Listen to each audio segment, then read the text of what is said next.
¿Cómo les va? ¿Cómo andan? Otra edición de este Aciertos y Errores que ya va promediando este mayo de 2017 y sin lugar a dudas la noticia más importante que habla muy bien de una sociedad, al menos en lo que tiene que ver con los derechos humanos, es la marcha que hubo la semana pasada con una multitud de gente en las calles pidiendo o yendo en contra de ese fallo de la Corte que fue realmente nefasto, ¿no? Nosotros ya lo habíamos dicho la semana pasada, habíamos abierto el programa con esto. Por suerte después aparecieron más voces que tienen que ver con, que son voces de peso, como voces del presidente, gente del gobierno, que en determinado momento no se habían expresado tan fuertemente, después sí lo terminaron haciendo. El Congreso cumplió un rol fundamental tras esa votación unánime, salvo uno que no votó ahí en diputado. Después, en un ratito nomás, vamos a tener la palabra del diputado nacional Horacio Alonso, que participó de esa situación en el ámbito de un Congreso Nacional que estuvo a la altura de las circunstancias, sin lugar a dudas, ¿no? También hubo un montón de situaciones en el ámbito local. Ahí vemos imágenes de gente de Cambiemos en San Martín que estuvo haciendo unas jornadas deportivas con lo que tiene que ver con la campeona olímpica que vino de visitas acá. También el propio intendente de 3 de febrero tuvo una reunión con pymes y con el titular de la provincia de Buenos Aires, que es de esa cartera. Bueno, mucha movida, pero el dato más relevante fue en esta semana que hubo allanamientos en el ámbito del distrito de Morón, ¿no es cierto? Es llamativo, ¿no? Porque hubo 20 allanamientos y los 20 fueron exitosos. Habla muy bien esto del trabajo tanto de la justicia y mancomunado también con la policía, ¿no? Es llamativo también que hayan tardado tanto tiempo, porque esto viene a raíz de una denuncia anónima de un tercero, o sea que funcionó mejor la inteligencia de los vecinos que en algún punto la inteligencia de la policía. Una policía que se vio en aprietes en estas últimas semanas, ¿no? Ya venía de arrastre con el tema de Potocar, también ahora la renuncia del titular de la provincia de Buenos Aires, de la policía de la provincia de Buenos Aires, o sea que se ve que empieza a cumplir un rol importante, o al menos el rol de policía, que es lo que la gente quiere, ¿no? En un rato esto lo vamos a contraponer, porque hubo una situación muy confusa en San Martín con el tema de la policía. Quédese ahí, porque hay un maestro detenido, pero no me quiero ir demasiado en esto, porque esto lo va a explicar Gabriela enseguida, pero le decía que en Morón hubo 20 allanamientos y el que estuvo en una conferencia de prensa con esta temática es ni más ni menos que el intendente de esa localidad, Ramiro Tagliaferro. Escuchen lo que decía de este procedimiento y también de lo llamativo que se haya tardado tanto tiempo en dar con estas bandas, ¿no?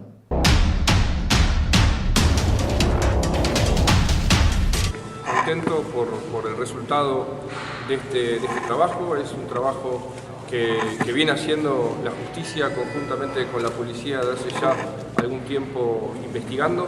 Es fundamental la participación del juzgado número 1, de la Fiscalía número 5 de Morón, que siempre está junto con otras fiscalías de alguna manera interactuando con nosotros para esto, y un despliegue enorme y una voluntad y una dedicación, ya sea en la investigación y hoy a la mañana en el momento de allanamiento, de todos los efectivos de la policía. Hoy acá les contaba recién, había más de 180 efectivos a las 3 de la mañana planificando los allanamientos, que fueron a las 5 de la mañana. Se allanaron 20 lugares. Esto abarcaba las 5 localidades del partido de Morón y participaron de esto a cargo de quien estuvo a cargo de esto fue la Jefatura Departamental de Morón, participaron todas las comisarías, participó el GAT, participó el Grupo Halcón y nosotros de la Municipalidad también y con la Policía Local haciendo el apoyo para este resultado que yo les decía es positivo. Intendente, después de las imágenes que ustedes muestran y las cosas secuestradas, se nota que es una banda que hace mucho tiempo estaba trabajando y parece por las imágenes también que bastante cómodo. ¿Cómo hace para que una banda trabaje de esa manera y de la forma tan cómoda durante tanto tiempo? Bueno, eran 3 bandas en principio, según nos informaron, o sea que eran 3 bandas que estaban trabajando. Tengo entendido, por ahí la doctora o alguno de los oficiales que estuvieron a cargo, que la investigación esta viene de hace tiempo. Nosotros obviamente por un tema de reserva y de discreción, nos enteramos ayer a la tarde que se iban a hacer estos 20 allanamientos que se hicieron. Y bueno, como contaba recién, lo realmente sorprendente es el nivel de efectividad de cada uno de los allanamientos. Digo, a ver, uno a veces sale por una instrucción a hacer 4 o 5 allanamientos y no todos dan positivo. Hemos hecho 20, los 20 dieron positivo. No sé si la doctora Cecilia Corfi quiere dar algo. ¿Con la policía y los delincuentes? Tengo entendido que no. Algaferro, ¿esto debería incentivar al vecino también a denunciar, a involucrarse? Bueno, claro. Me parece que acá lo que hay que hacer también es destacar, como les decía recién, la posibilidad de trabajar todos juntos, la posibilidad y la vocación, por supuesto, de la justicia de investigar hasta las últimas consecuencias, más allá de encontrarse con bandas gigantes de crimen organizado. Y me parece también que en este caso claramente hay que destacar la acción de la policía.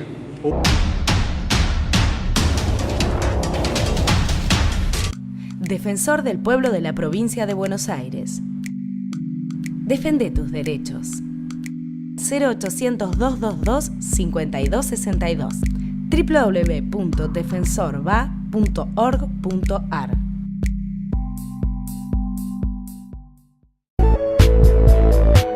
Ya funciona el nuevo Centro de Cuidado Infantil de Barrio Libertador, con 3 salas, patios de juegos y salón de usos múltiples que 120 chicos de 1 a 3 años ya disfrutan. Municipalidad de San Martín.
Bueno, y como decíamos al comienzo, tras esa semana en donde desde el oficialismo, desde el gobierno se había dicho muy poco, o lo que se había dicho no coincidía mucho con el clamor de la gente que en las calles se mostró totalmente contraria a esto que había aprobado la Corte Suprema, ¿no es cierto?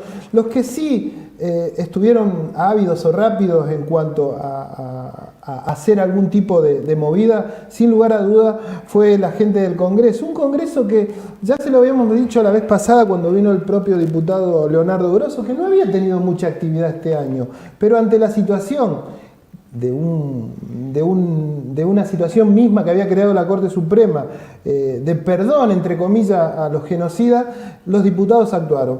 Me acompaña en este bloque Horacio Alonso, el diputado de nuestra región, el hombre de la zona, por decirlo, y queríamos que venga para que nos cuente un poco cómo había sido toda esta situación que se dio la semana esta que acaba de terminar en la Cámara de Diputados. Alonso, buenas noches, gracias por venir. Estuvieron rápidos, ¿no? Buenas noches, Enrique, gracias por la invitación. Entiendo que la respuesta que dio el Parlamento Nacional, más que rápida, fue la adecuada, porque el fallo de 3 ministros de la Corte Suprema establecía un manifiesto retroceso en política de derechos humanos. Iba a reabrir un debate que seguramente, vamos a coincidir, ya estaba cerrado por todos los argentinos. Tal cual. El nunca más vino para quedarse definitivamente. Judicialmente quedó comprobado que hubo un plan sistemático de exterminio. Por eso desechamos de plano la teoría de los 2 demonios. Acá hubo un terrorismo de Estado. Y además, ¿por qué no decirlo? Desde la reapertura de la democracia hasta la fecha, el pueblo argentino fue diseñando una política de derechos humanos. Alcanzamos en esa dirección un umbral muy alto que ha generado un reconocimiento en el concierto de las naciones. Claro, y sin ir demasiado lejos, sucede en lo que tiene que ver en el ámbito de América Latina. Lo que sucede en Argentina es único en cuanto a la temática de derechos humanos. No, ni siquiera en ningún país vecino, ni en Brasil, ni en Uruguay, hay este fortalecimiento en función de la creencia y el apostar tanto a... El nivel de conciencia de los argentinos en derechos humanos es muy... sólido, y no solamente es válido establecer una comparación con países de la región, sino también con países de la Europa occidental y de otras zonas del hemisferio. Pero también déjame decirte, Enrique, que este es un fallo de época. Sin un contexto institucional y político como el actual, difícilmente el máximo tribunal se hubiese expresado en esta dirección. Se adecua la justicia al tiempo político, porque digamos que, está bien, en el caso puntual se nota el fallo este de la Corte con el momento del macrismo, pero también ha tenido la Corte actitudes en otro rubro, ¿no? Por decirlo de alguna forma, con el kirchnerismo. La Corte representa un poder del Estado. Yo no sé si el término correcto se adecua, pero es un organismo del gobierno, y yo no dudo en calificar a este fallo de la mayoría de la Corte de un fallo de carácter absolutamente político. No me parece que lo correspondiente es analizarlo en términos legales. Podría que existiese alguna laguna, algún vacío en el derecho positivo que le permitió a estos jueces pronunciarse en esta dirección. A ver, pero también hubo dos jueces que opinaron con fundamentos muy sólidos en dirección contraria. Menos mal. Por eso digo que esto es una decisión política y es un fallo de época que se da en un contexto institucional político que le es favorable. Tal cual, porque uno no tiene que ser inocente ante algunas situaciones. Digo, el caso del gobierno de mirar al costado cuando la jueza Hayton del Noval ya había cumplido, tiene años como para ser jubilada, y el gobierno mirar para otro lado. El nombramiento de dos hombres, tanto que puso el mismo, no sé si lo puso el mismo gobierno, pero el gobierno le dio la venia, digamos. Bueno, esas cosas no son menores. Hay una sucesión de hechos que, si uno los concatena, nos llevan a una conclusión inequívoca. Primero, la decisión antirrepublicana del presidente de designar por decreto a dos integrantes de la Corte. Segundo, hablar del curro de los derechos humanos. Tercero, relativizar la cantidad de detenidos desaparecidos. Cuarto, ridiculizar algunas instituciones que patrocinan los derechos humanos. Todo eso no son datos aislados. Y tardar tanto tiempo son manifestaciones de un concepto político, y la respuesta se la dio la gente. Sin duda, sin duda. Y el gobierno, como dice el paisano, reculó en chancletas, porque inmediatamente midió el efecto que tuvo en la sociedad de los argentinos el pronunciamiento de la mayoría de la Corte, y también se puso en línea con la oposición. Por eso votamos 211 diputados y 56 senadores un pronunciamiento común. Uno solo votó en contra, pero ¿sabe qué? En función, yo no lo voy a defender a Olmedo ni mucho menos, pero me pareció uno de los votos más honestos, digamos, de lo que tiene que ver con la bancada oficialista. Me pareció el menos hipócrita, si se quiere, digamos, en cuanto porque me parece que muchos del oficialismo votaron esto en función de la presión que hizo la gente, ¿no? No me corresponde a mí caracterizarlo a Olmedo, pero una golondrina no hace verano. Hablar de Olmedo después de que 211 diputados coincidieron, 56 senadores coincidieron y el pueblo argentino se manifestó masivamente en las plazas de la República, hablar de Olmedo es darle una tal cual, estatura que no merece, pero bueno, decía en función de eso. ¿Cómo queda esto? Ahora, ¿qué es lo que, para que la gente entienda, qué es lo que se aprobó en el Senado? Digamos que, uno lo sabe, ¿no? Pero, ¿qué es lo que ustedes buscaron con esto? Bueno, que no haya márgenes para interpretaciones equivocadas. Yo no quiero comprometer a nadie con mi opinión, pero ya existía la ley 25.176 sancionada en el 2015. No hacía falta reforzar la legislación para evitar la aplicación de la ley más benigna, es decir, el 2x1 en este caso, a los responsables de delitos de lesa humanidad. Los crímenes. Con esto se quiso reforzar lo que ya se había legislado, pero insisto, no le atribuyamos a lagunas de la legislación vigente, a vacíos del derecho al pronunciamiento de la Corte. Esto fue una decisión política. Sin duda, sin duda. Bueno, pero que quede de manifiesto también, ¿no? Y así ha quedado. Alonso, lo saco de tema estamos en pleno de un año electoral y tenemos al gobierno que está muy ensimismado en su política, pero por otro lado tenemos un peronismo que pareciera que está muy disperso y que no se erige como una alternativa fuerte, válida al gobierno, y con un gobierno que quiere polarizar una elección. Digamos, ¿qué mirada tiene usted en función de esto? Bueno, siempre es propicia la ocasión para comprometerse con la unidad y el reencuentro de los peronistas, y agregaría también la renovación. Hoy los datos de la realidad indican que el electorado en términos genéricos está dividido en tercios. La opinión publicada indica que el gobierno puede hacer una buena elección. La opinión pública, que es la expresión genuina de la ciudadanía, está atravesando una situación muy crítica por las políticas económicas y sociales del gobierno.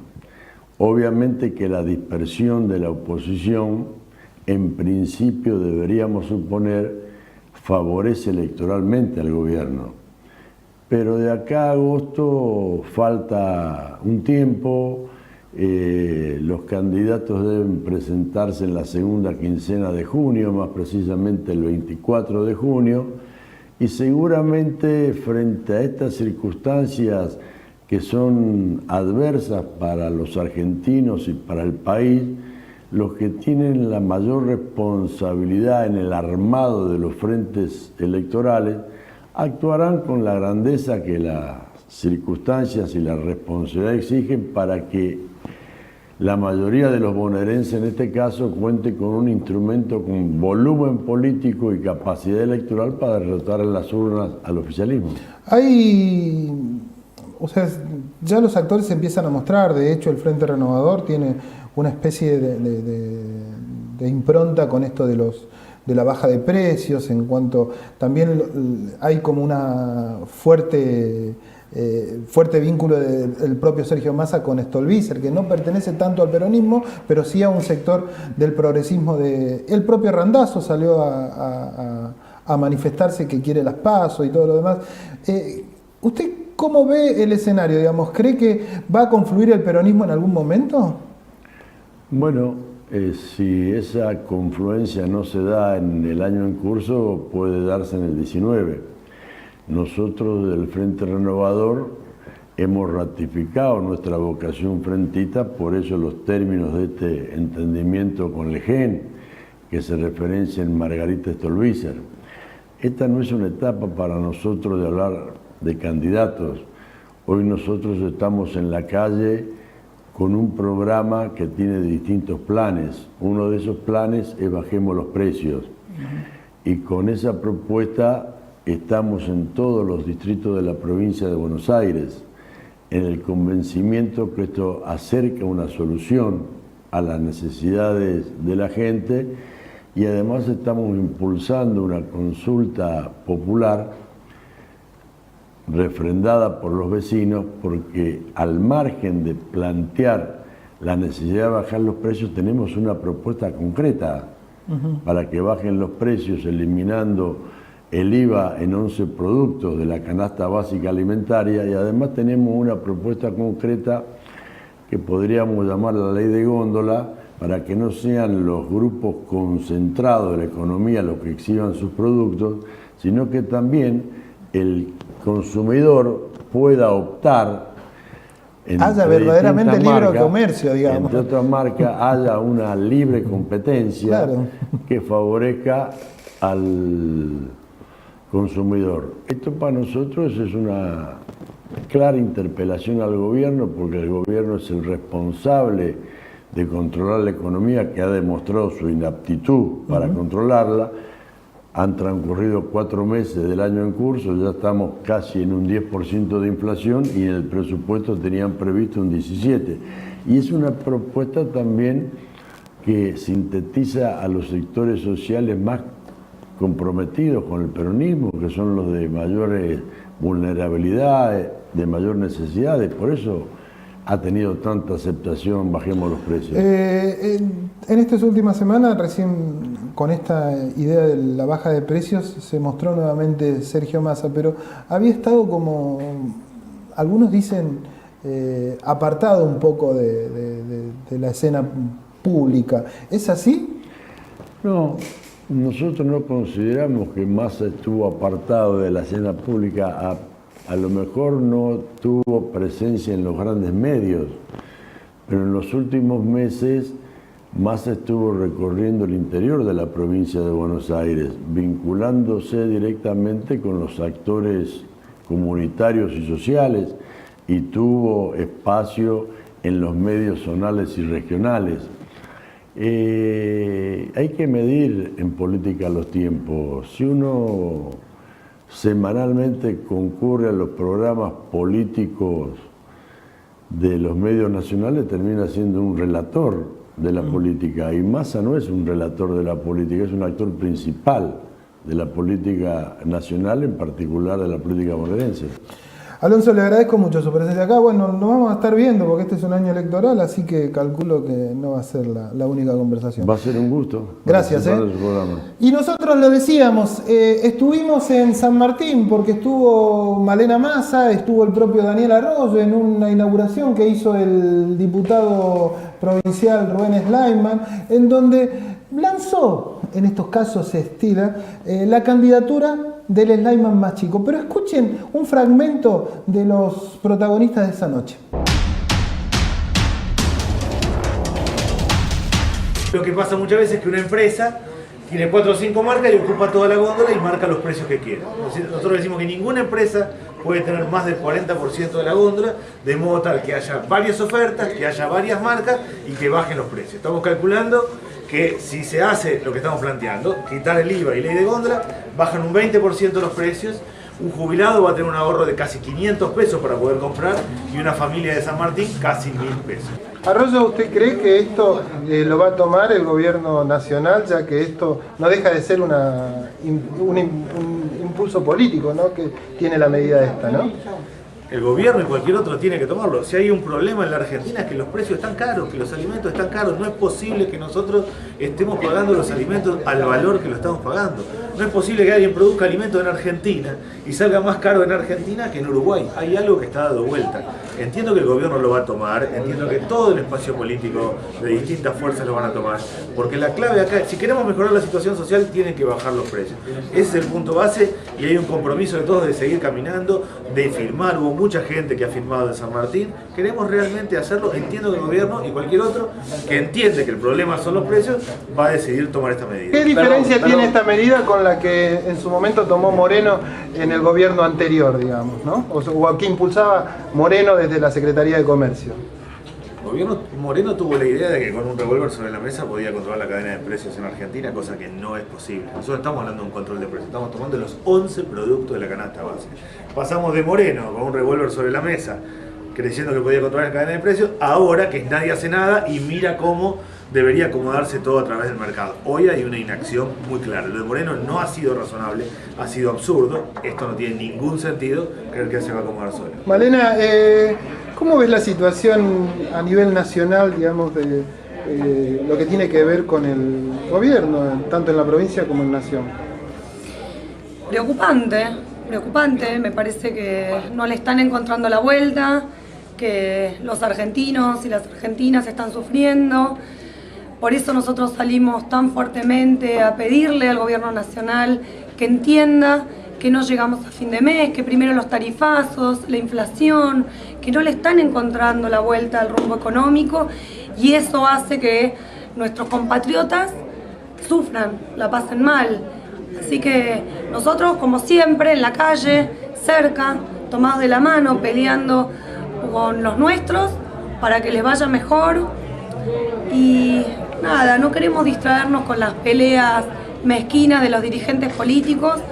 Siempre lo dijimos, estamos del lado de los creativos, estamos del lado de los que tienen ideas, de lo que dicen, lo que piensan, y que lo que piensan es lo que sienten.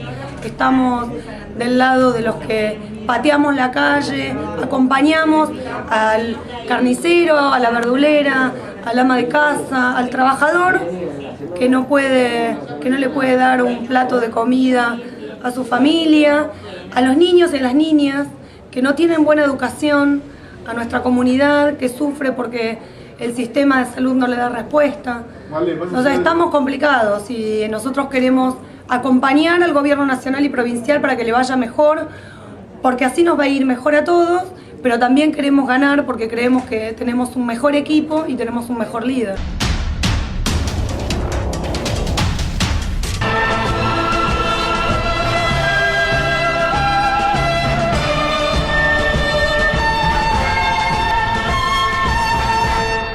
Creemos que hay un intendente que está haciendo un esfuerzo en la seguridad, y el compromiso del primer día, cuando asumió Juanchi, fue que trabajemos juntos, y para nosotros, cuando hay un intendente comprometido, cuando nosotros nos comprometemos, podemos hacer cosas juntas, los vecinos contentos, podemos dar mayor seguridad, y para nosotros eso es el principal objetivo. El trabajo conjunto. No hay margen para ningún tipo de diferencia en la lucha que tenemos que dar contra la delincuencia, contra la droga, contra aquellos que todos los días atentan contra nuestros vecinos en nuestros barrios, aquellos que envenenan a nuestros chicos en nuestros barrios. Recién lo decía Cristian, más de 77 operativos vinculados al narcomenudeo, 5 patrulleros más, así que vamos a estar a razón de 4 móviles por cuadrícula. O sea, la prevención, nosotros trabajamos para prevenir, digo, no corremos atrás de los problemas, ¿no? Tratamos de anticiparnos, ¿no? Y esto es anticiparnos y prevenir a todo esto que tiene con la lógica de la lucha contra la inseguridad, ¿no?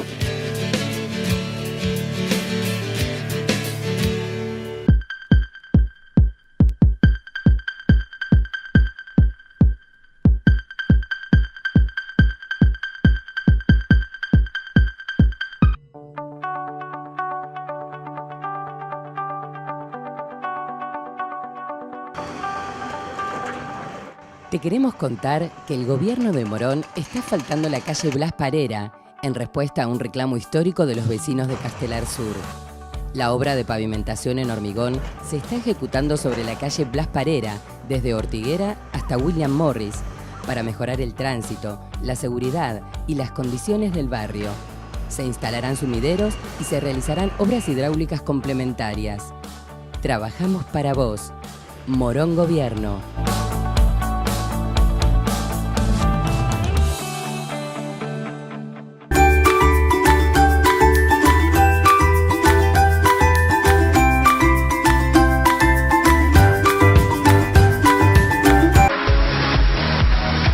Si usted tiene un problema jurídico, no lo dude. Consulte a un abogado matriculado.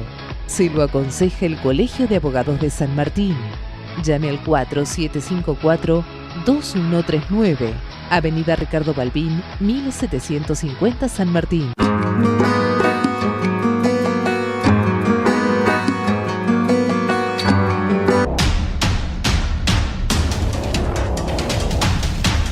Bueno, no me quiero ir mucho de lo que venía viendo recién en función de lo que es toda la movida política que va a haber por estos días, mientras nosotros el día viernes grabamos este programa, pues el viernes por la tarde va a estar en San Martín ni más ni menos que el ex gobernador de la provincia de Buenos Aires, Daniel Scioli, quien ha tenido un protagonismo interesantísimo en estos últimos días. Lamentablemente ese protagonismo no tiene mucho que ver con la política, sino con cuestiones de amoríos o cuestiones sentimentales que lo dejaron muy mal parado al ex gobernador, pero el hombre, por lo visto, insiste en incursionar en la política. Algunos manifestaron tras este affair que lo tuvo a él como protagonista y a su novia, en donde se habló mucho de la temática del aborto, de que esto ya tenía que ver con quizás el fin de la carrera política de Daniel Scioli.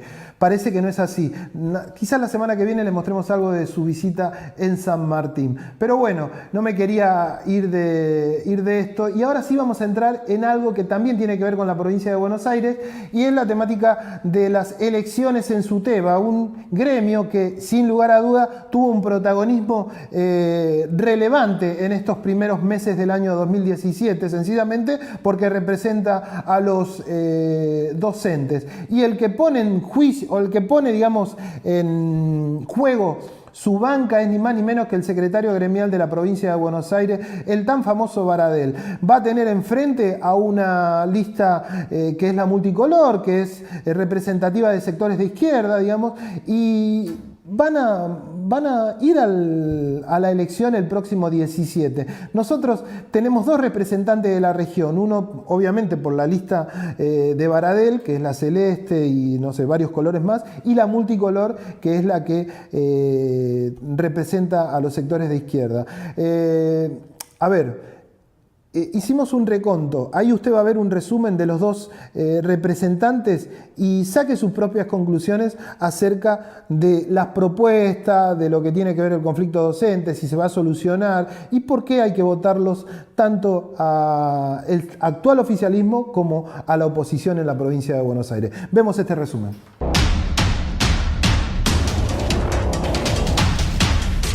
Las propuestas tienen que ver con lo que uno hace. Nosotros somos conducción, yo soy el secretario general y bueno, este es un primer nuevo mandato, una reelección, la primera renovación. Y bueno, es profundizar lo que venimos haciendo. La verdad que hacemos siempre críticas de lo que uno hace mal, pero también nos fortalecemos y nos apoyamos en aquellas cuestiones que hemos hecho bien. Es decir, creemos que el SUTEBA es un sindicato histórico que va a cumplir 31 años, es un sindicato que, digamos, la política fundamental como gremio es defender los derechos de los trabajadores docentes.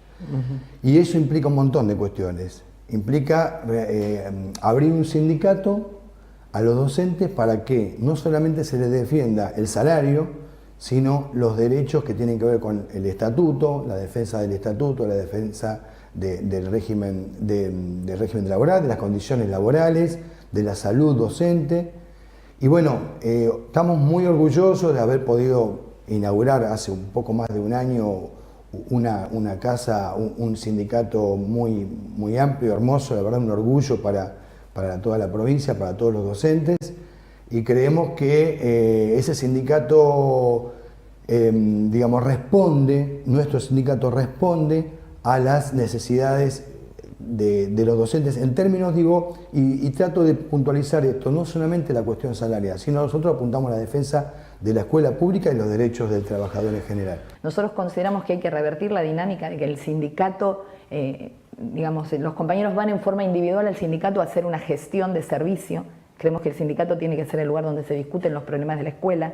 Tenemos una consigna que llenemos de escuela el sindicato. Y a partir de esas cuestiones discutir lo que es para nosotros necesario para nuestra tarea. En primer lugar, el salario igual a la canasta familiar. Nosotros creemos que la necesidad hoy en día de ir corriendo de escuela en escuela atenta a la calidad educativa. De eso no se habla. No lo dice, por supuesto, el gobierno, que solo ataca y ataca a los docentes, tampoco lo dice la conducción. Hay una relación directa de cuánto trabajamos frente a alumno y cuánto es nuestra calidad educativa. Todos saben, los que tienen familiares docentes, que trabajamos muchísimo más de lo que estamos frente al grado. Y si no lo podemos hacer, es ahí donde decae la calidad educativa. Entonces, el tema del salario igual a la canasta familiar. Y después, en relación a la educación, nosotros creemos que el sindicato tiene que promover la discusión pedagógica en las escuelas. Tenemos que contraponer un programa de salvataje de la educación pública porque somos fanáticos de la educación pública, no podemos mirar para otro lado. Entonces, desde la renacionalización del sistema educativo, apoyamos el reclamo de paritaria nacional de la CETERA, pero lo que decimos es que se necesita un plan de fondo. No queremos tener ministro que no se haga cargo de la educación del país.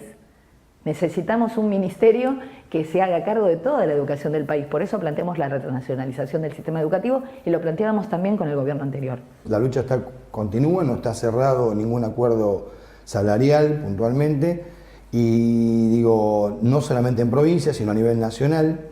Es decir, la particularidad que en provincia hemos sido llamados a varias reuniones, en realidad son menos de las que la gobernadora dice, y en el lapso de entre una y otra propuesta, o la diferencia era tan mínima que realmente nos llamaba la atención. O sea, hay una intención como de no poder arreglar la cuestión salarial docente. El último acuerdo, un 20%, cuando sabemos que la inflación, no solamente de este año, sino lo que se perdió del año pasado, es mucho mayor, ¿no? Viene por todo este gobierno, pero además tenemos un gremio formado por compañeros que en más del 50% habían votado este gobierno.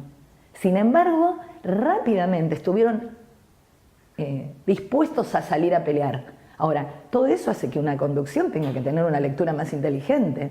¿Cómo lo prepara? ¿Cómo lleva el diálogo? Para que este conflicto sea masivo y no un conflicto de pocos, ¿no? Entonces, nuestra herramienta fue siempre ir a las escuelas, dialogar con los compañeros, promover la unidad de verdad, porque la conducción tiene la bandera de la unidad porque logró hacer una mesa con UDOCVA, con NAMED, con SADOP, con la FEB. Esa es unidad necesaria, los compañeros lo vieron muy bien, pero la unidad verdadera era por abajo.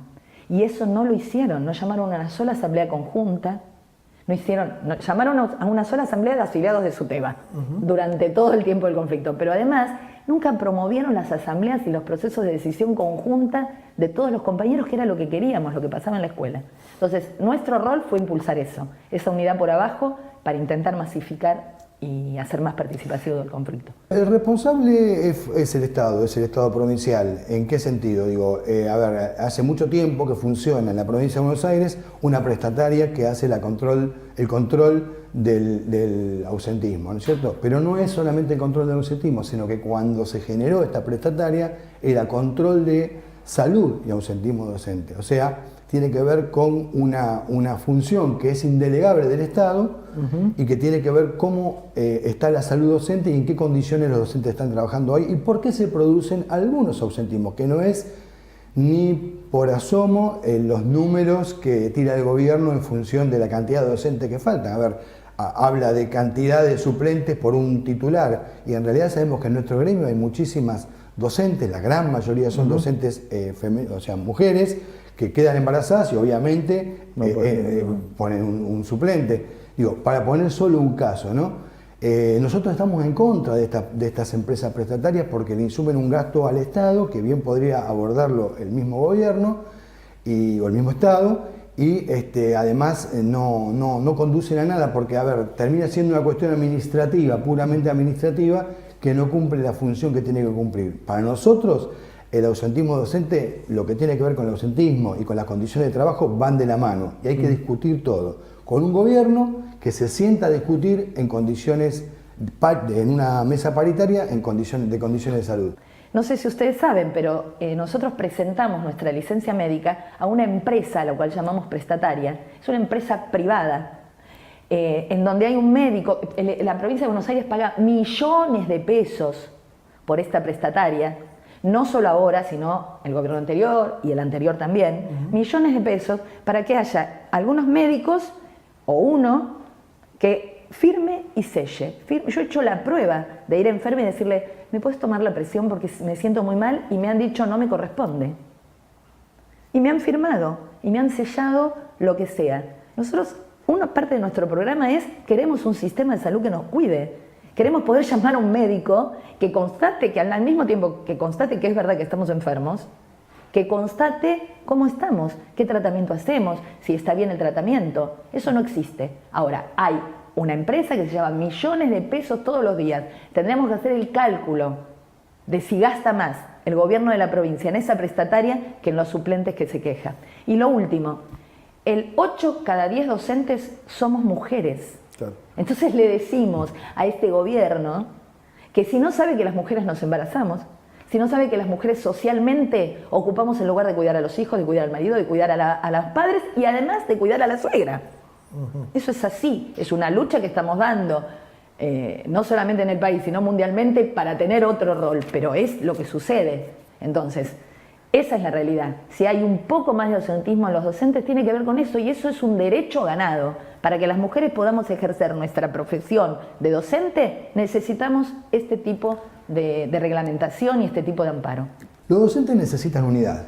Los docentes necesitan que los mismos docentes, que los gremios docentes estén unidos. Por eso nosotros entendemos que es clave, es vital en esta etapa estar unidos con los demás gremios. O sea, no pueden ver un sindicato como SUTEBA o como FEB o como otros sindicatos que integran el Frente Gremial aislados. Por eso la lucha hay que darla en unidad, y nosotros, digamos, hoy estamos representando una lista.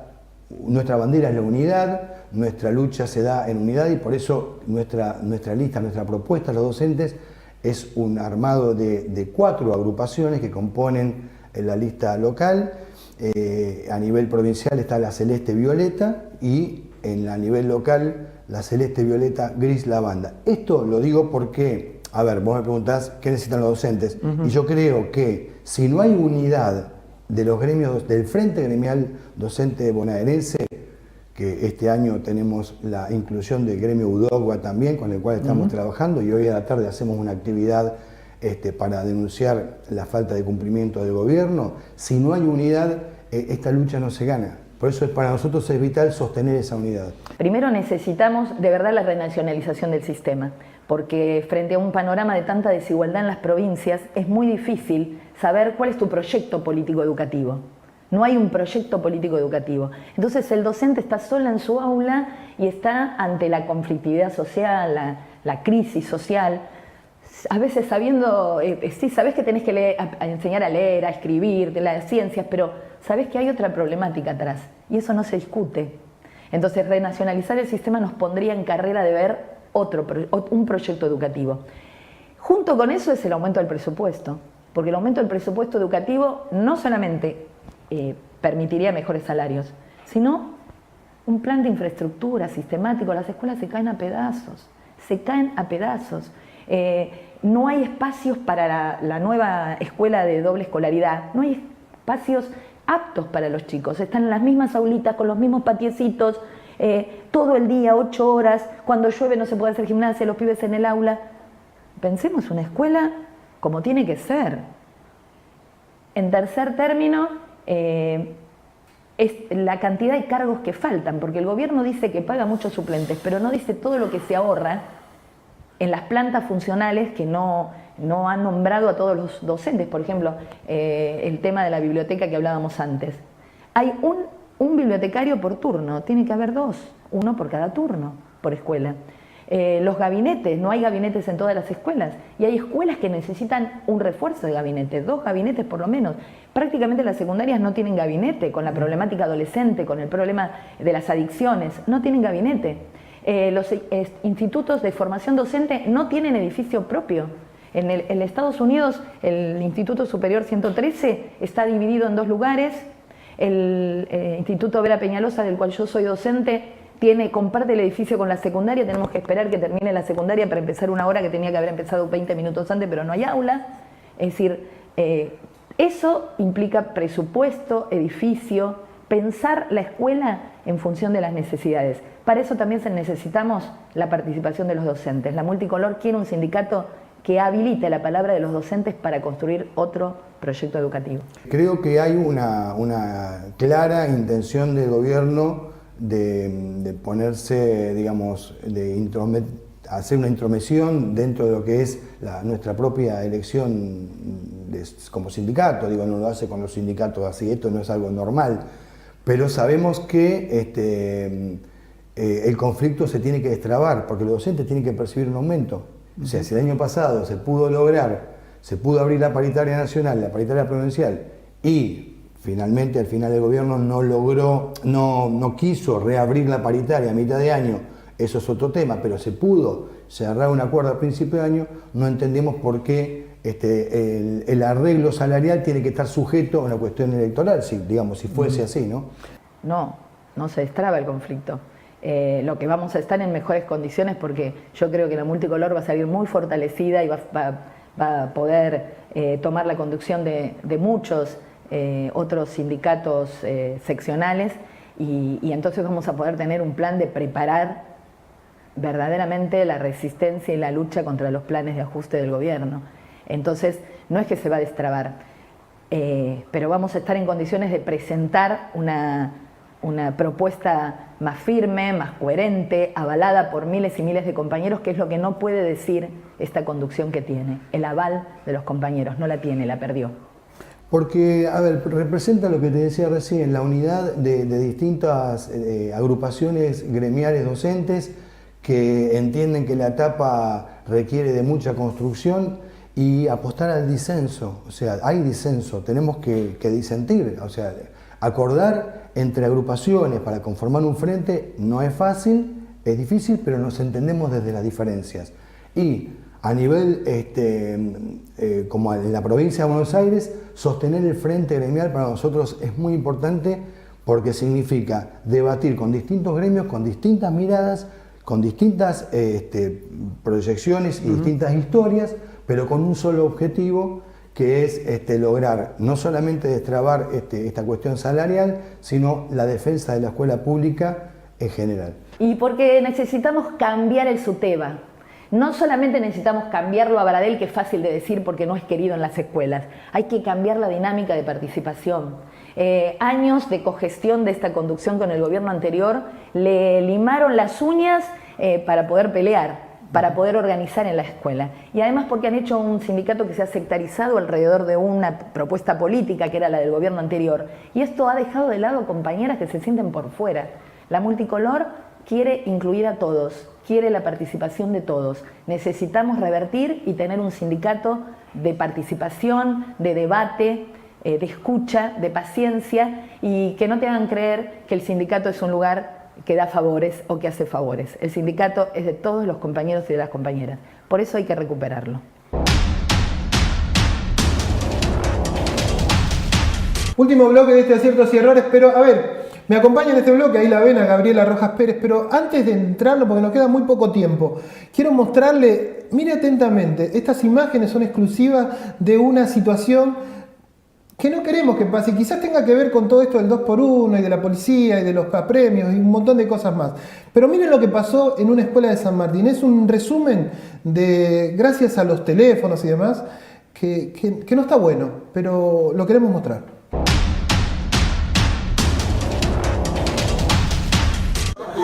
¿Por qué lo está llevando? Acá está el oficial de servicio acá. Es un trabajador del Estado. Vaya a la comisaría. La policía. No, pero no lo puede llevar. ¿Cuál es el motivo? No lo puede llevar. Queremos saber por qué lo llevan. Queremos saber por qué lo llevan. No saber dónde me llevan. Andame apoyo acá. Identificate vos también. ¿Cómo es su nombre, señor? Identificate. ¿Cómo es su nombre, señor?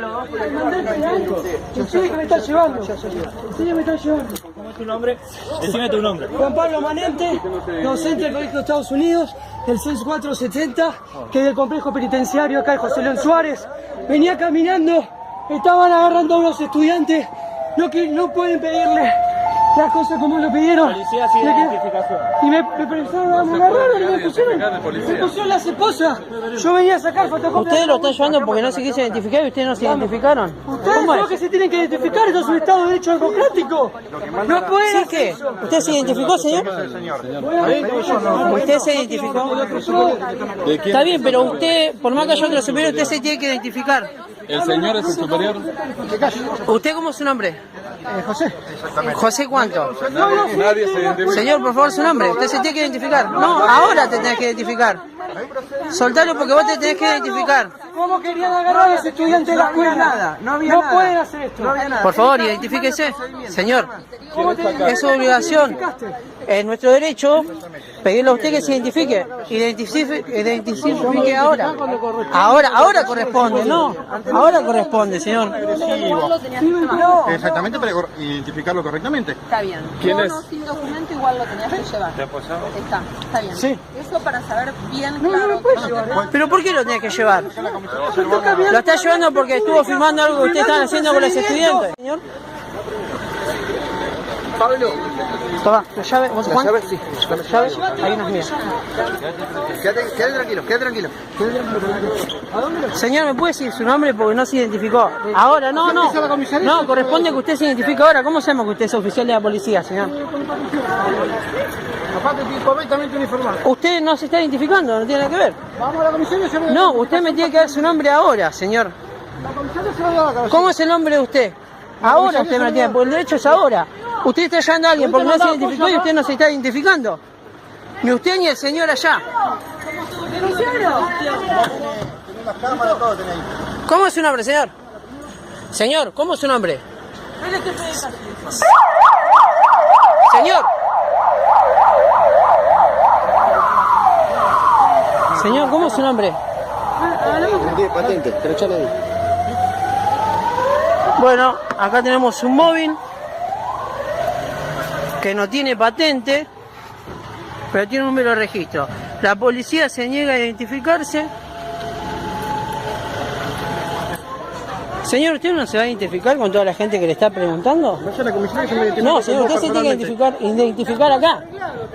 Porque si no, ¿cómo sabemos que usted es oficial de la policía? Si usted no se identifica, no muestra. Yo no soy nadie. ¿Listo? ¿No es nadie? Bueno, está todo filmado. Y lo vamos a denunciar. Bueno, porque acaban de secuestrar a alguien, básicamente, porque no se identificaron.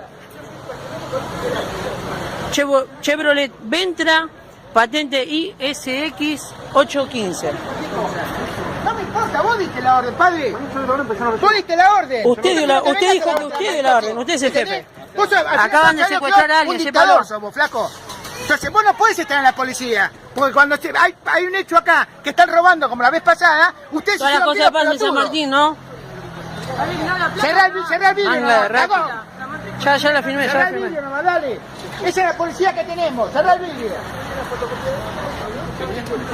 No es policía, este es un hijo de puta.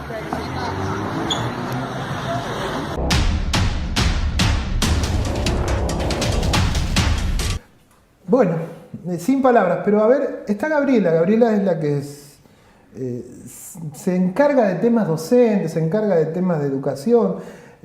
No sé, Gaby, explícame un poquito vos esto, porque yo no entiendo mucho. Muy buenas noches, señor Correa, muy buenas noches a todos. Usted no lo entiende y nosotros tampoco. ¿Qué pasó? En realidad, el docente ve que están haciendo una requisa a unos alumnos o unos adolescentes que estaban en la puerta de la escuela Eduardo Wilde, en la calle Vidal y Campos. El docente se acerca a preguntar qué es lo que pasa, qué es lo que están haciendo. Entonces le piden al docente que se identifique. El docente les dice a la policía que se identifiquen ellos porque estaban sin identificar y había un policía de civil. Cambia el rol de la discusión hacia el docente y lo llevan detenido en la situación y en la imagen que usted vio. La verdad que... Es terrible porque además el procedimiento después siguió donde no hubo ningún policía que se identificara, lo trasladan a la comisaría primera, al docente por querer intervenir para saber qué estaba pasando con quienes a lo mejor eran sus alumnos o estaban en una situación que no era clara.